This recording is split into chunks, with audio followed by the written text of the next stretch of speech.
방송이 있을 때는 이 소위 주한미군 사령관이나 혹은 인도 양태평양 사령관 이런 사람들이 상원 혹은 하원 청문회 이름 출두해 가지고 한반도 문제를 이렇게 언급할 때는 상당히 관심 있게 보거든요.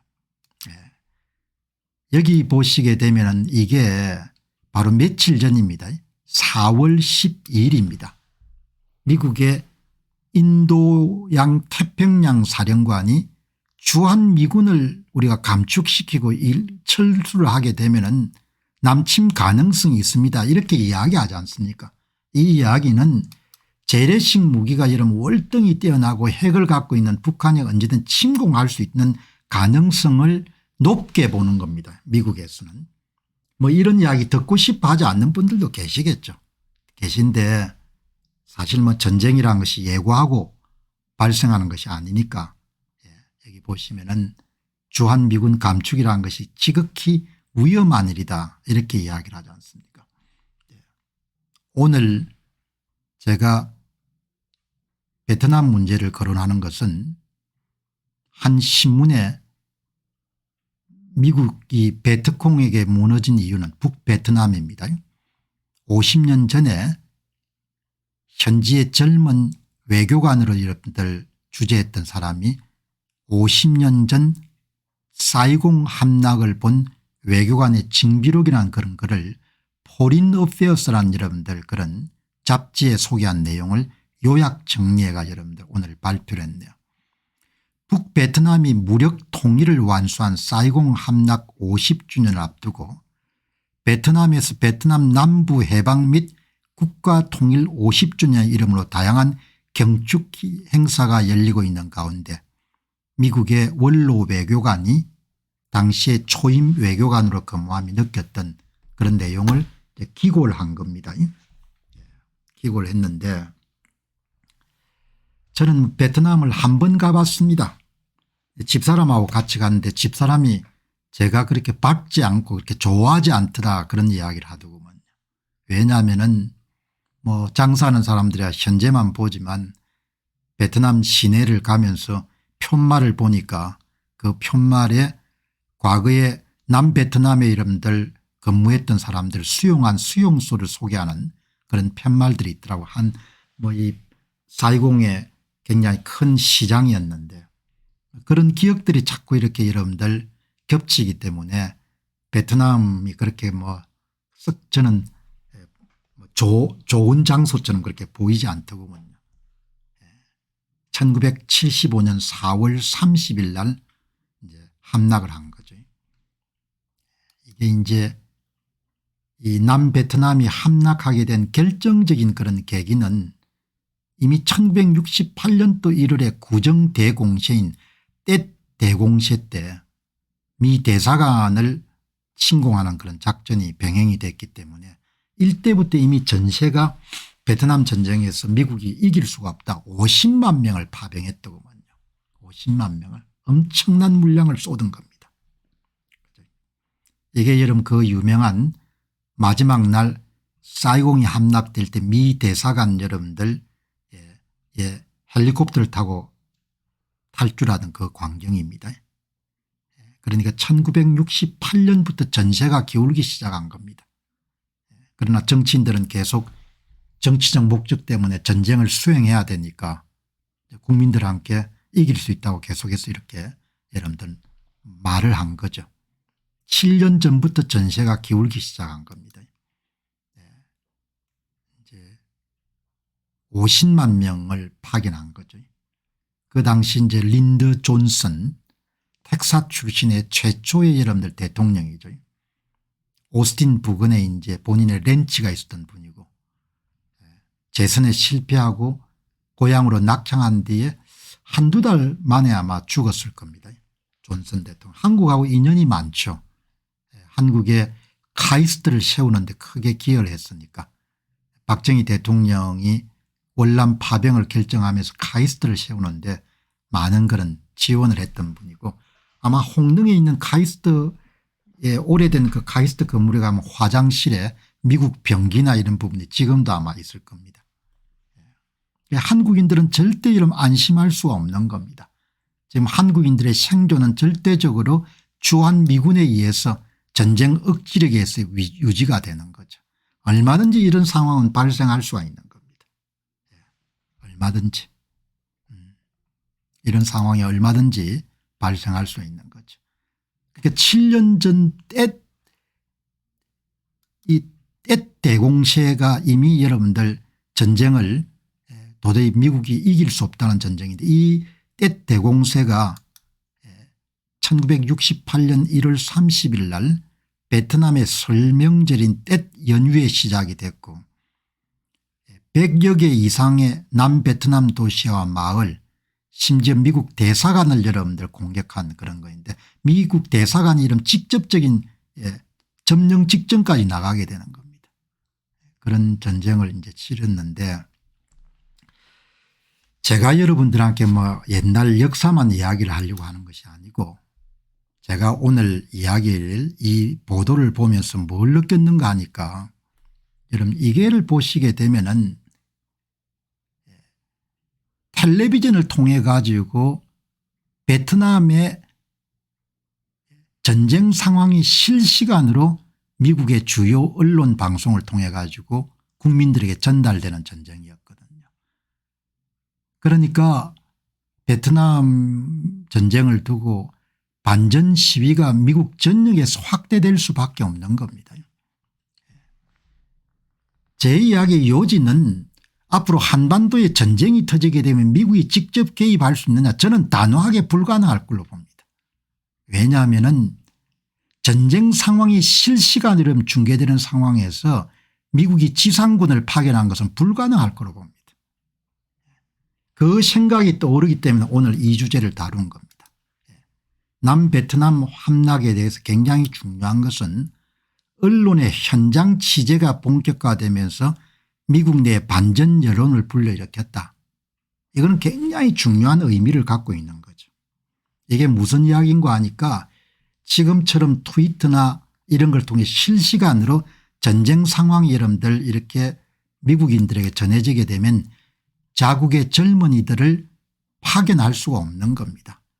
당시 미국에서 가장 인기 있던 방송기자인 CBS 소속의 월터 크론카이터의 베트남 현장 취재 보도는 미국의 반전 여론에 본격적으로 불을 붙였습니다.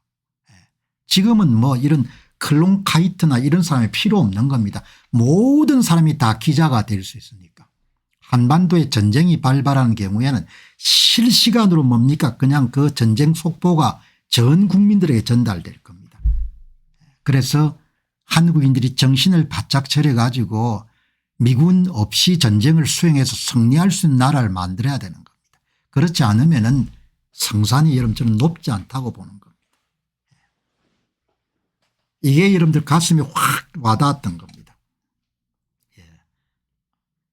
그러니까 언론 환경이 엄청나게 바뀐 겁니다. 언론 환경이. 언론 환경이 여러분들 어마어마하게 여러분들 바뀌어버린 겁니다.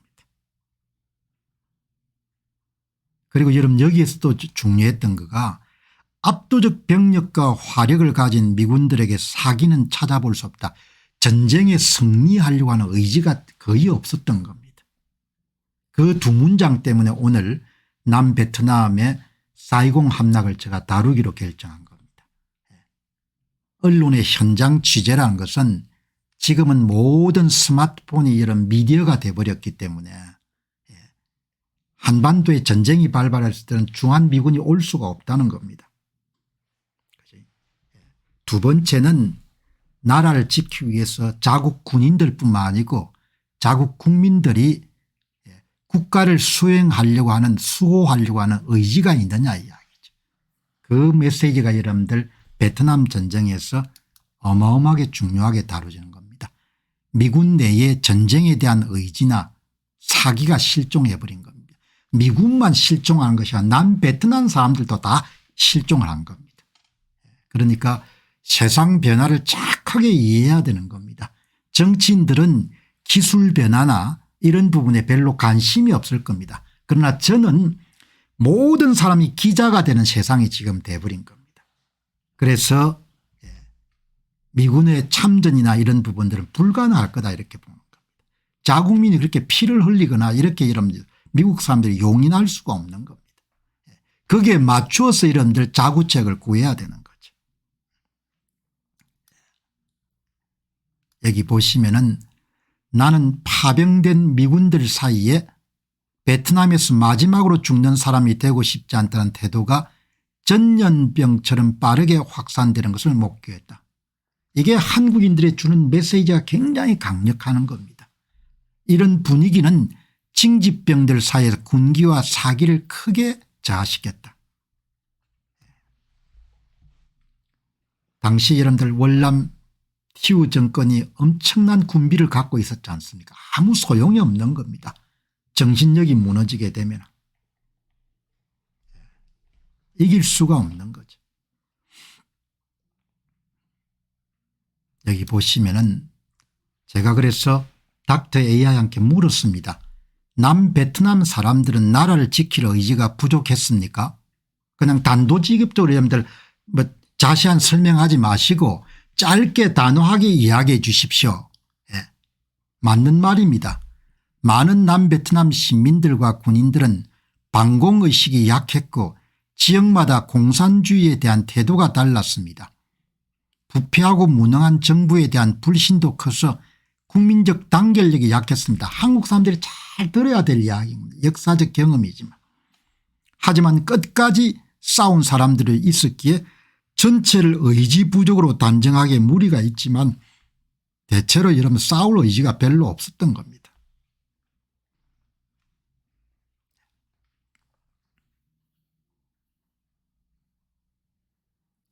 전쟁을 수행해서 국가를 수호할 의지가 없었던 겁니다. 남베트남 정부는 공산당 간첩들에 이미 잠식된 상태였습니까? 정확히 지적하셨습니다. 베트콩과 줄을 다한 사람들이 요소요소에 전부 다 포진했던 겁니다. 나중에 전쟁이 끝나고 보니까 여러분들 유력 대통령 후보도 전부 다 불확지였던 겁니다. 역사라는 것은 반복되지 않지만 너무나 이런 많은 교훈을 주는 거죠. 남베트남 정부와 군 내부의 베트콩 및 북베트남 정보원이 상당수 침투해 있었습니다. 이로 인해 작전이 세기 전부터 누설되는 등 국가 운영의 핵심이 흔들릴 정도로 내부 붕괴가 진행 중인 겁니다. 남베트남은 실제로 군사적 전투 이전에 정보전에서 이미 열세했다고 볼 수 있습니다. 국가의 요직들이 전부 다 뭡니까? 베트콩에 의해서 장악이 된 겁니다.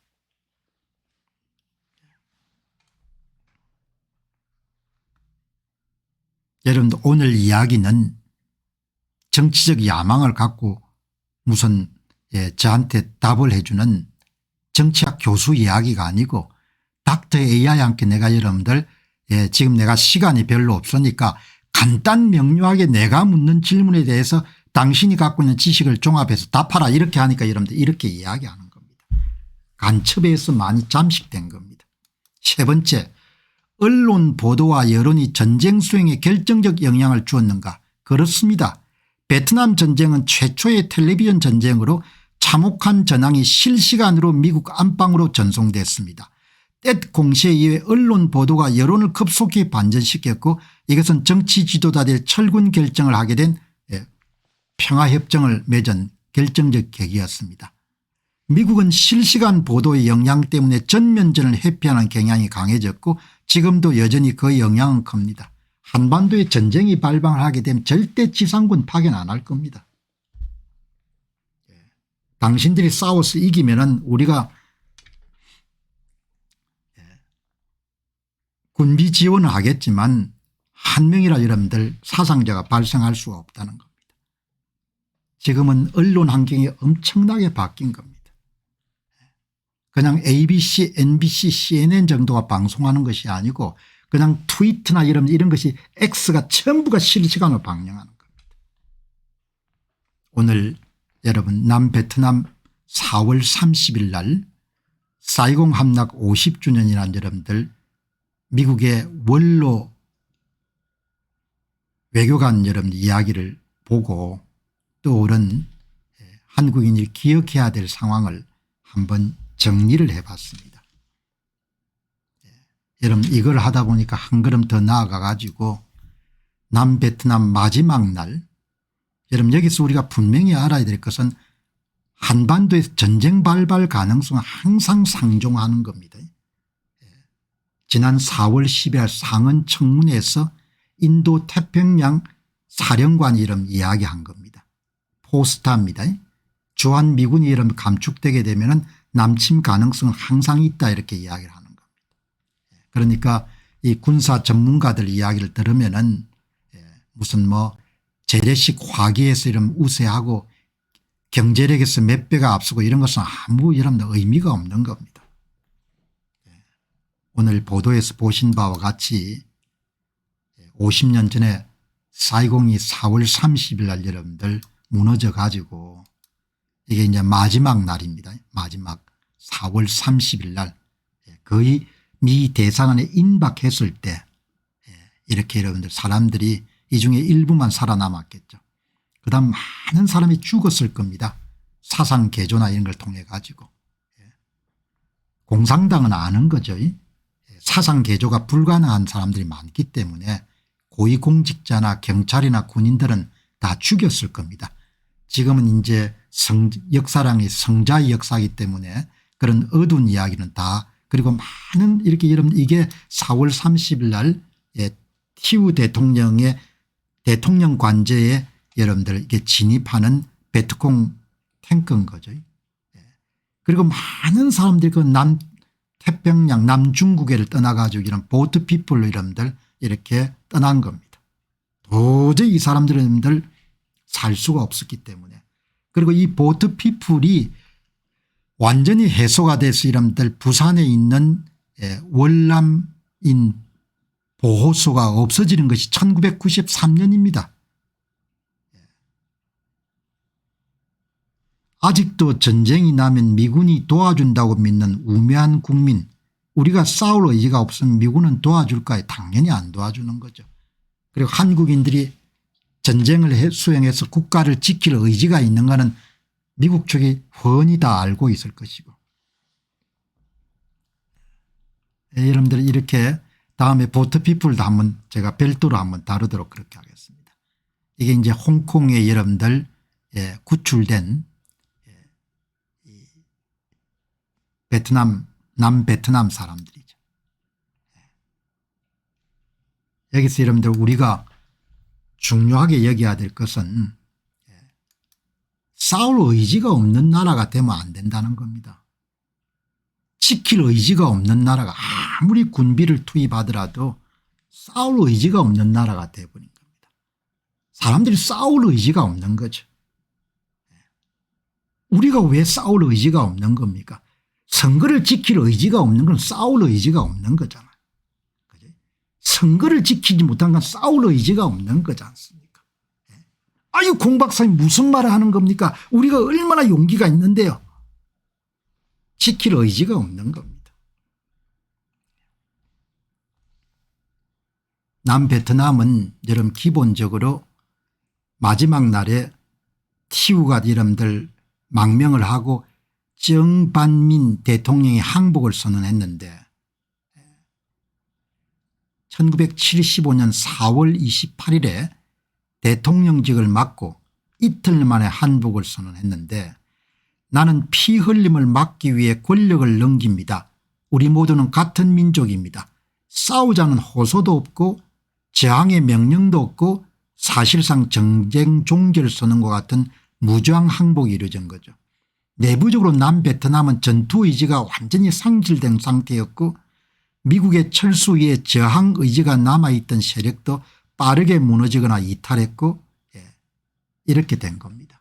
국민들이 완전히 전쟁을 수행할 의지가 없는 겁니다. 자기 나라를 지킬 의지가 없는 거예요. 그리고 무엇을 지켜야 될지를 별로 관심이 없는 겁니다. 남이 지켜주면 좋은 일이고 아니면 할 수 없다 이렇게 생각하는 겁니다. 이렇게 나라가 뭐 자동적으로 막 무너져 내리는 거죠. 남베트남은 왜 패망할 수밖에 없었는가. 국민 다수가 정권의 정당성에 대해서 여러분들 동의를 안 하는 겁니다. 군도 이런 부패하고 공무원도 부패하고 정권도 부패하고 국민 다수가 그냥 나만 살면 된다. 민심 이탈이 심각했던 겁니다. 그리고 곳곳이 여러분들 베트콩이 다 침투해 있었던 겁니다. 베트남 전쟁은 외세가 지켜줄 수 없는 전쟁, 국민 스스로 지킬 의지가 없을 때 승리할 수 없는 전쟁이라는 것을 보입니다. 지금처럼 한국 사회를 보게 되면은 결국 전체주의 체제가 50년 넘게 추진한 그런 전략이 먹혀 들어가고 있구나, 그런 게 느끼시는 분들이 많으실 겁니다.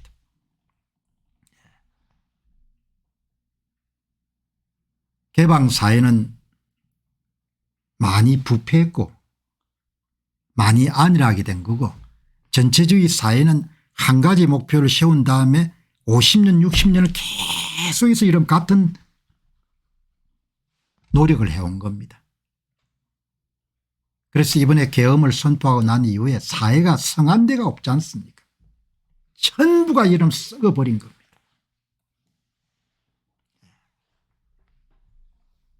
그래서 이런 베트남 전쟁이 4월 30일 날 사이공 함락 50주년인데 더더욱 여러분들 가슴에 이렇게 점여드는 겁니다. 그래서 제가 내친 김에 한국인들에게 던지는 질문을 그냥 닥터 AI한테 물어본 겁니다. 닥터 AI한테 당신은 어떻게 생각하냐, 한국 사람들이 싸울 의지가 있는 것 같냐, 한국 사람들이 자기 나라를 지킬 의지가 있는 것 같냐, 한국이란 대한민국이란 나라를 지킬 가치가 있는 것 같냐, 여러분 이렇게 물어본 겁니다. 무슨 대학교 이름 정치학 교수한테 물어본 게 아니고 닥터 AI한테 이름 직설적으로 물어본 겁니다. 닥터 AI 이름 답 한번 들어보시기 바랍니다. 한국 사회 외부 침략에 맞서 스스로 지키려는 의지가 있습니까? 제가 질문자가 되고 닥터 AI가 답변자가 돼서 물었습니다. 이 질문은 단순한 국방력 수준을 넘어 사회적 결속력과 국가 정체성에 대한 질문입니다. 군사적 훈련이나 제도는 형식일 뿐이고 실제 위기 상황이 발생했을 때 국민 개개인이 내가 지킬 이유가 있다고 느끼는지가 가장 중요합니다. 여러분들 닥터 AI가 얼마나 똑똑합니까? 민방위 훈련 여러분들 100번 한 것도 중요하지만 더 중요한 것이 실전이 발생했을 때 국민 개개인이 이 나라를 위해서 총을 들고 싸워야겠다, 내가 지킬 이유가 있다, 이렇게 보느냐가 느끼는 것이 가장 중요하다는 이야기. 남베트남처럼 국가에 대한 애정보다도 냉소와 불신이 지배적이라면 위기가 발생했을 때 국민들의 지키려는 의지는 사라질 수가 있습니다. 한국은 여전히 북한이란 위협 앞에서 경계심은 있지만 내부적 갈등과 정치적 냉소주의는 점점 커지고 있는 것도 사실입니다. 여러분 제가 편견 없이 질문을 던지는 겁니다. 내가 남베트남을 지금 보니까 지금 한국 상황에 대해서 물어본 겁니다. 지키려는 의지가 있냐 이야기죠. 닥터 AI가 여러분들 이렇게 이야기하는 겁니다. 다음 질문을 뭘 던졌는가 하니까 지킬 만한 나라여야 국민도 지킨다.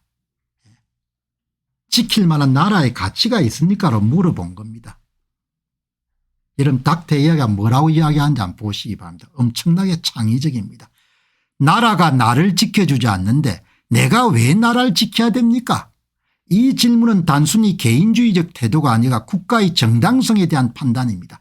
권력의 정당성에 대한 판단을 이야기하는 거죠. 그래서 권력의 정통성이나 권력의 정당성이나 권력의 합법성이 그렇게 중요한 겁니다. 나라의 권력이 이런 정통성이 없는데 내가 왜 그 권력을 지키게 되면 총을 들어야 되냐, 이렇게 이야기한다는 거 아닙니까? 정의롭지 못한 국가, 공정하지 못한 제도, 권력자만을 위한 법치가 반복된다면 사람들은 점점 국가를 공동체가 아니고 억압의 구조로 보게 됩니다. 여러분들 AI가 기차게 답하지 않습니까? 남베트남이 바로 그런 사례입니다. 국민 대다수는 그 나라가 망해도 상관없다고 생각할 만큼 무관심하거나 냉소적이었습니다. 공산화가 싫었지만 정권을 지킬 이유가 없다고 느낀 사람이 많았던 겁니다. 정말 맹답을 제시하는 거죠. 그러니까 사람이 무슨 편견이 있을 거다 이렇게 이야기할 건데 지킬 만한 가치가 있어야 지킬 거 아닙니까? 그지? 지킬 만한 가치가 얼마나 맹답을 합니까? 제가 오늘 무슨 교수님이니 이런 사람한테 물어본 게 아닙니다. 다 그 사람들 줄 서는데 바쁘니까 그래서 그냥 쿨하게 이름들 닥터 AI한테 물어본 겁니다. 여러분들 닥터 AI한테 좀 비교도 해달라 했다면 여러분 이렇게 남베트남과 오늘날 한국 사이 시사점 해가 여러분들 이렇게 여러분들 테이블까지 만들어준 겁니다. 국민의 결속력 남베트남 나점 오늘날 한국 정치적 양극화로 약화 가능성이 있음 권력의 정통성 외세에 의존하고 부패했음 일부 시민은 법과 정치 사법 시스템에 대한 신뢰 상실 나라를 지킬 이유 남베트남 국민에게 애매함 오늘날 한국 젊은 세대는 냉소적 태도 확대 중 내부 갈등 남베트남 종교 이념 갈등 심각 오늘날 한국 계층 세대 간 갈등 심화 가능성 이렇게 나오는 겁니다. 결론은 국민이 지킬 가치가 있다고 느끼는 나라여야 진짜로 지켜집니다. 이 말은 과거 남베트남에도 오늘날 한국에 똑같이 적용됩니다. 전체주의 체제에 맞서려면 우리 체제는 그보다 훨씬 더 정당하고 정의롭고 공정해야 된다는 설득력을 갖고 있습니다. 평소 여러분 제가 하는 이야기를 AI가 받아서 여러분 잘하지 않습니까? 우리 체제를 지켜야 될 만큼 정당하고 정의롭고 공정해야 된다는 겁니다. 이게 핵심인 겁니다. 오늘 4월 30일 날 4.20이 함락된 남베트남의 수도였던 4.20이 함락된 지금 이제 호치민시죠. 그런 내용이 오늘 나왔기 때문에 내친 김에 제가 걱정하는 것을 닥터 AI한테 물어가지고 한번 확인한 겁니다.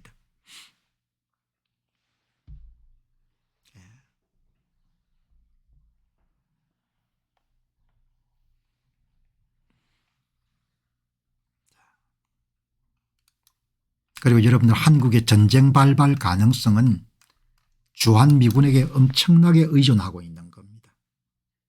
우리가 경제력이 뭐 몇십 배가 많으니까 그런 건 별로 중요한 문제가 아닙니다.